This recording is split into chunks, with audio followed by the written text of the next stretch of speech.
Remington Steele made Pierce Brosnan a star and nearly made him James Bond, then ripped it away. 5 seasons, 8 faces you remember, and 4 of them are gone now. One died in her husband's arms, another carried a real FBI badge. Here is what happened to everyone. We start with number 1, the face on every poster, the man who walked into a room as though he held the lease on your attention. Pierce Brosnan played Remington Steele as a thief, pretending to be a detective who was pretending to be a man who never existed. And he held all 3 layers at once, the silk on the surface and the flicker of panic underneath whenever a case turned real. He moved like someone who had taught himself elegance rather than been born into it, and that was the exact truth of the character and the exact truth of the man. Brosnan came out of Drogheda, Ireland, a boy whose father left in his infancy and whose mother went to England to train as a nurse, which left him passed among relatives for years.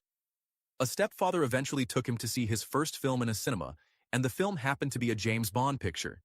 And something in a dark theater quietly decided the rest of his life. Brosnan trained at the Drama Centre in London, married an Australian actress named Cassandra Harris, and followed the work to America, where this show turned an unknown into a household face almost overnight.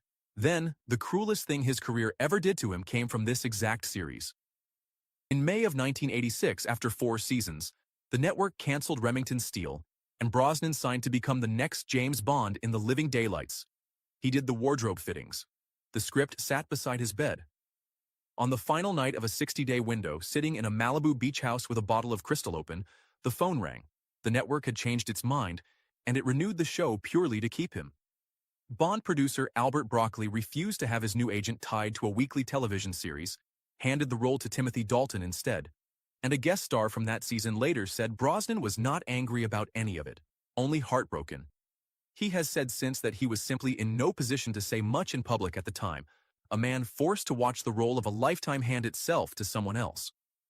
Brosnan carried that wound for 9 years before GoldenEye finally made him Bond in 1995, across 4 films that turned him into the star he had always been promised he could be. He built a second family in the years that followed, marrying the journalist Keely Shea Smith in 2001, raising 2 more sons with her, becoming an American citizen, and starting his own production company. The boy, once handed around among relatives, ended up surrounded by children of his own. He is 73 now, still working, still photographed walking beaches in Hawaii and California, with the easy gravity of a man who outlasted his own bad luck. Remington Steele got the girl and the glory by the closing credits of every episode. Pierce Brosnan got the role he had wanted since he was a boy in that cinema, only after 9 years of waiting, and a grief no scriptwriter would have dared to invent.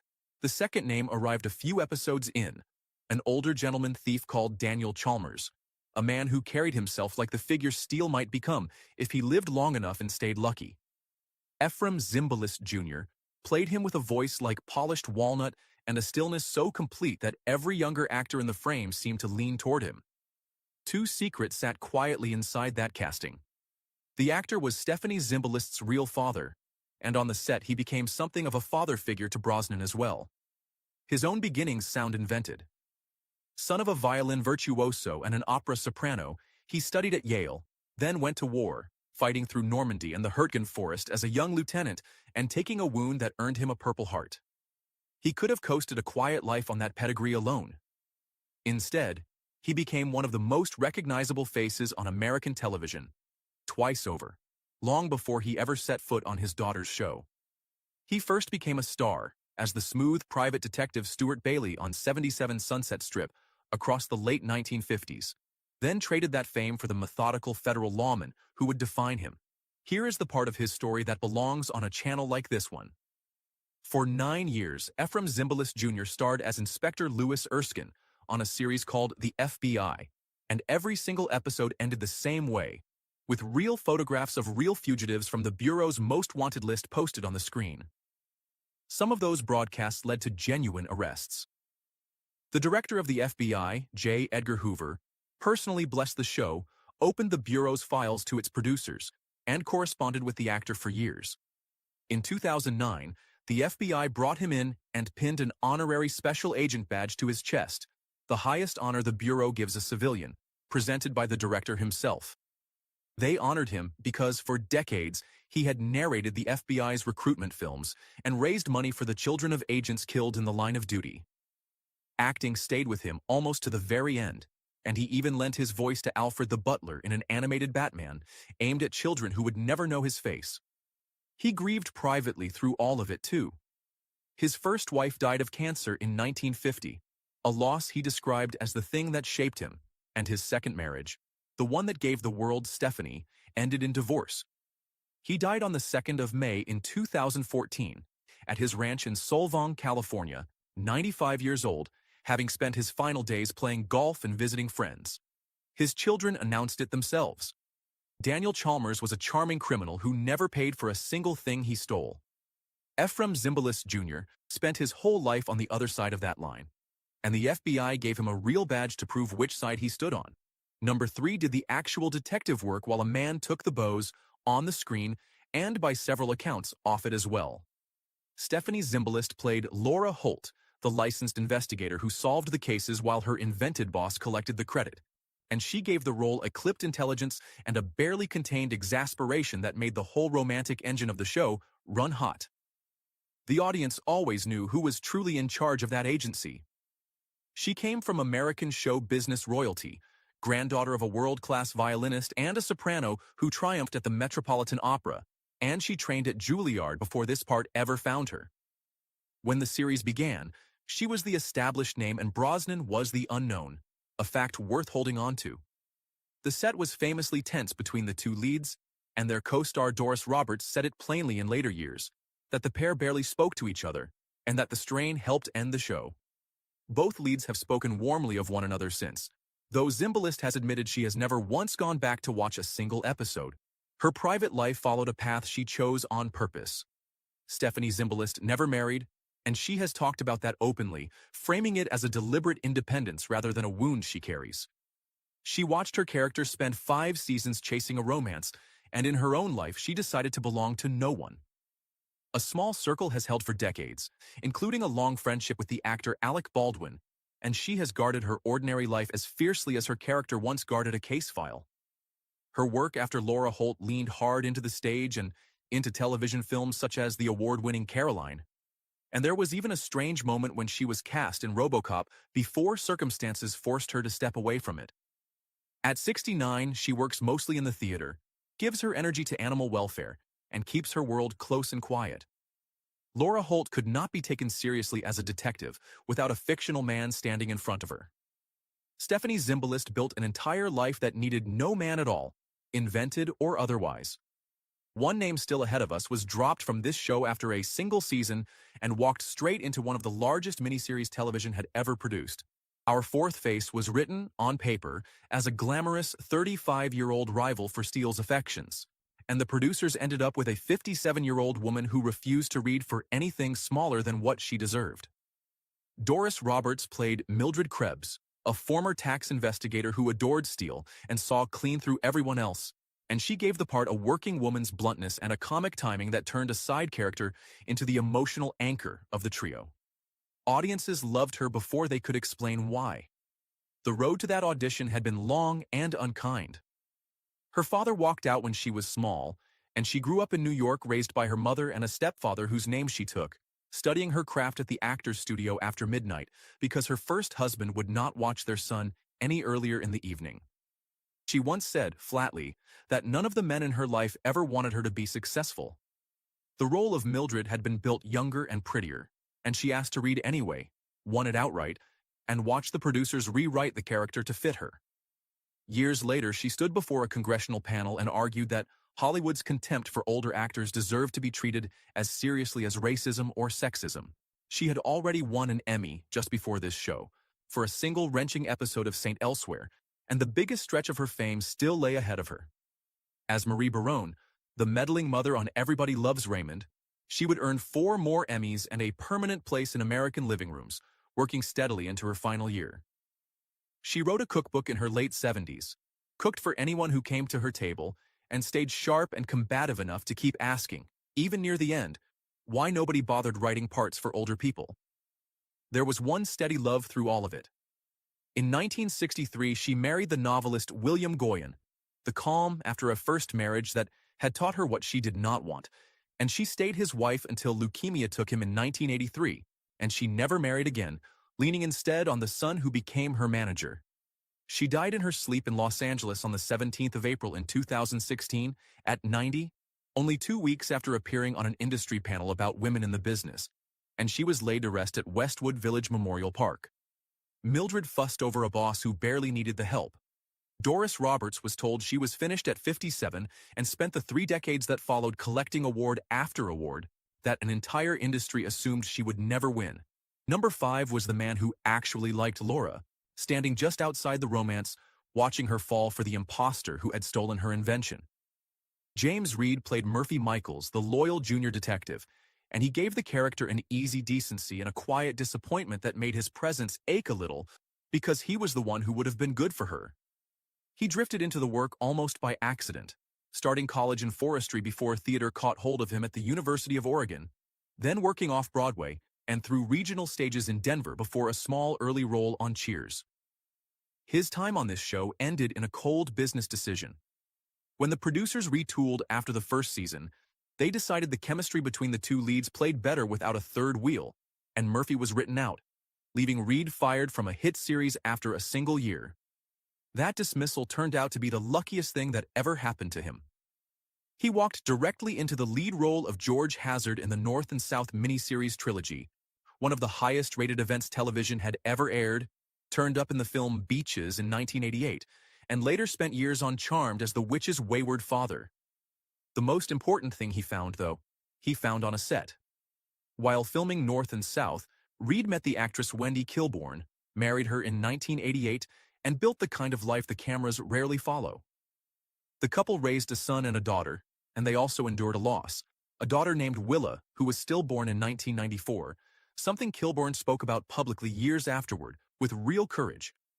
He went back to school in his 40s and earned a master's degree in psychology from Pepperdine. At 72, he is still acting and directing, having later spent 4 years on Days of Our Lives. Murphy Michaels lost the girl and got written out of the story.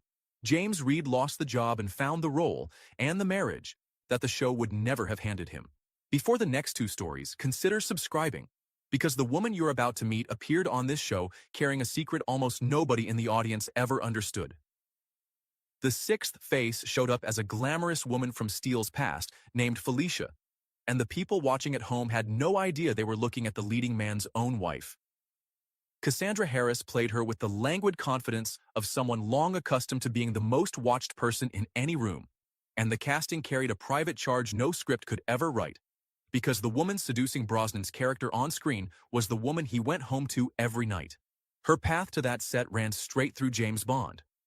An Australian who enrolled in drama school at the age of 12 and built a career across 2 continents, Harris had played a Bond girl, Countess Lizzle, in For Your Eyes Only in 1981, and it was on that production that she introduced her own husband, then a virtual unknown, to the producers who controlled the entire franchise.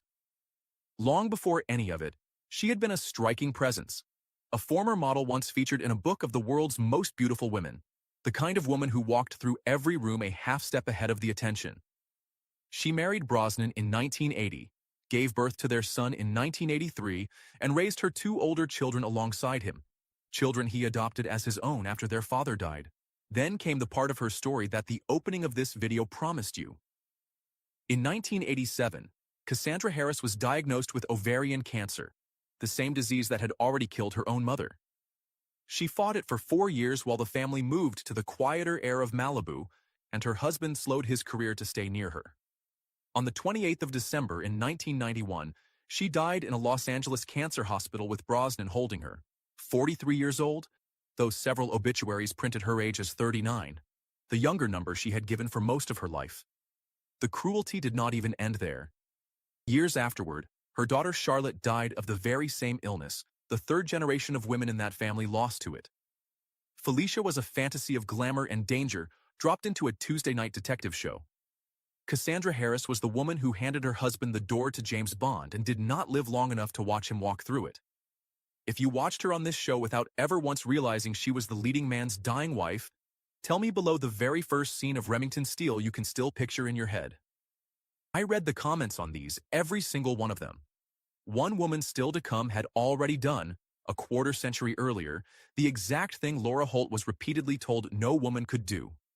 Number 7 is the hardest face to follow, because she chose, at some point, to simply vanish. Janet DeMay played Bernice Fox, the agency receptionist whom Steele pointedly insisted on calling by the wrong name, Miss Wolf, a running joke she sold with a flat, unimpressed delivery that made her the audience's first guide into the comic rhythm of The Office. She was there at the very beginning, in the pilot, holding down the front desk of a detective who did not exist. The public record of her life is thin by what looks like her own design. Beyond a Los Angeles birth, little of her early story was ever documented, and when the show retooled, she was written out in the same purge that removed Murphy, explained away with a throwaway line that Bernice had run off with a saxophone player. She surfaced in a few more places, The Beastmaster and an episode of Knight Rider among them. And then, after 1991, she left screen acting altogether. By every available sign, she is living, 68 years old, entirely outside of public life. Bernice answered the phones for a boss who was never real. Janet DeMay answered a quieter call, walked away from the whole business, and became the one person in this cast the record can barely hold on to. That leaves number 8. The disapproving mother who could not understand her daughter's strange and secretive life, played with a brisk, unsentimental edge because no one had ever mistaken Beverly Garland for a soft television mom. She turned up as Abigail Holt, Laura's mother, in only a pair of first-season episodes, yet she brought a hardness to the role that came from somewhere real. Garland had made her film debut in the 1950 noir classic DOA and built a career through low-budget action and Roger Corman pictures, almost always cast as women tougher than the men around them. And she once admitted she was never comfortable playing a sweet, lovable lady. Here is the collision that makes her the right face to close on. A full 25 years before she scolded Laura Holt for inventing a man just to get hired, Beverly Garland had been Casey Jones, an undercover New York detective, on a 1957 series called Decoy, the first American television show ever built around a woman police officer. The very actress who first headlined a policewoman on American television ended up playing the mother of the woman who could not get the job. Most of the country knew her best as a mother by then, the second wife of Fred McMurray on My Three Sons, and at the very same time as this show, the mother of yet another television detective, Kate Jackson, on Scarecrow and Mrs. King. An Emmy nomination had even come her way as far back as 1955 for a single episode of a series called Medic. She kept working into the new century, turning up as a nagging future mother-in-law on Lois and Clark, and a stepmother on Seventh Heaven, busy almost to the end. Away from the cameras, she built something solid. In 1960, she married a real estate developer named Fillmore Crank, and together they raised a hotel in North Hollywood that still carries her name to this day, a business she ran with as much seriousness as any role she ever took, staying involved until late in her life. Crank died in 1999, and Garland died on the 5th of December in 2008 at her Hollywood Hills home, 82 years old, after a long illness she never made public. Abigail Holt could not understand why her daughter needed a fictional man just to be hired as a detective. Beverly Garland had been the genuine article on television a full quarter century before anyone thought to ask the question. In a Malibu beach house, a bottle of crystal went warm beside a ringing phone, and the man who answered it would wait 9 more years for the part.